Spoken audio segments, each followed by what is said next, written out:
pavyzdžiui, ne 1 valandą miegoti, ne? Tu nori ar nenori, tu išalksti, ne? Ir jau tada, rytoj, dar šiandien pavalgys. Ir vietoj to, kad suvalgai ten tikrai, kad nuvarytą alkį, ne? Tai iš tikrųjų privalgai bele ko ir bele kiek.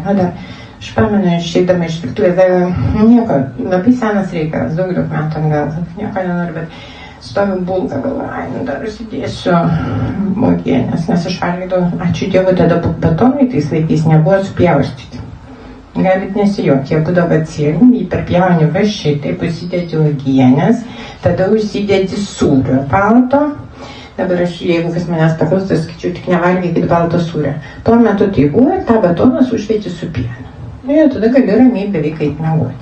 Nebuvau daėjusi iki naktinio to atsikėlimo, kas yra moterų, kur atsikėlė naktį, dar nepavalgyti nebuvau. Dar tiek insulino nebuvau susikėlus. Aišku, man jau tada buvo medikamentai paskirti jau ir taip toliau.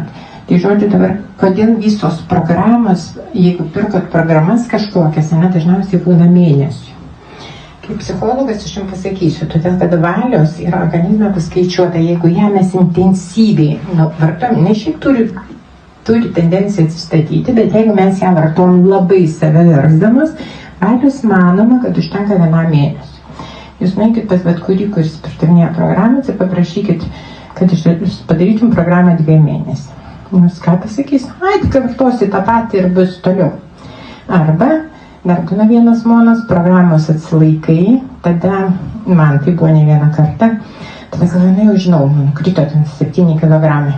Dabar biškį pavalgysiu, ten pavyzdžiui, kelis mėnesius, o paskui, šią savaitę, dar kitą, dar šią savaitę, dar Velykos, dar Kalėdos, taip šalia jos tos 2 šventės.